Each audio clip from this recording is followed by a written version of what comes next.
Tubewell বসানোর নামে ৫ লক্ষ টাকা হাতানোর অভিযোগ কাঠগড়ায় কালনার তৃণমূল পরিচালিত পঞ্চায়েত। প্রশাসনের দ্বারস্থ গ্রামবাসীরা, কিন্তু পঞ্চায়েতের কাছে নাকি কোনো খবরই নেই।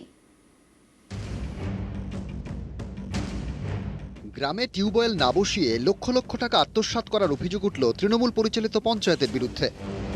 প্রায় ৫ লক্ষ টাকা হাতানোর অভিযোগ কালনার নান্দায় পঞ্চায়েতের বিরুদ্ধে।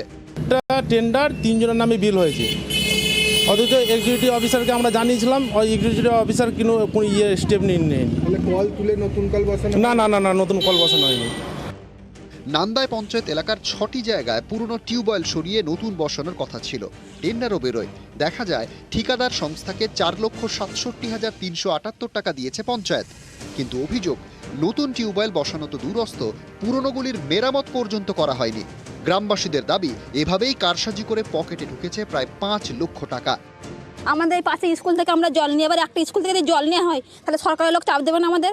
কল কোনো সারানোই হয়নি, আমরা এখান থেকে কোনো জলই ব্যবহারই পাই না। কলে আমাদের গ্রামে যে একটা মানুষ যদি অসুবিধা পারে, সেই জলটা আমরা পাই না গ্রামে।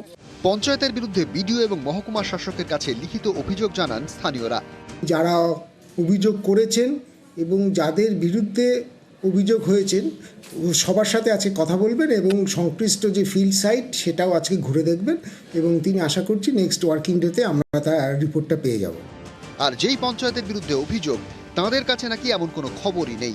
খোঁজ নিয়ে দেখার আশ্বাস দিলেন পঞ্চায়েতের উপপ্রধান।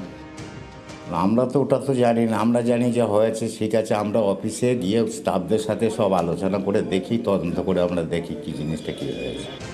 নিউজ 18 বাংলা।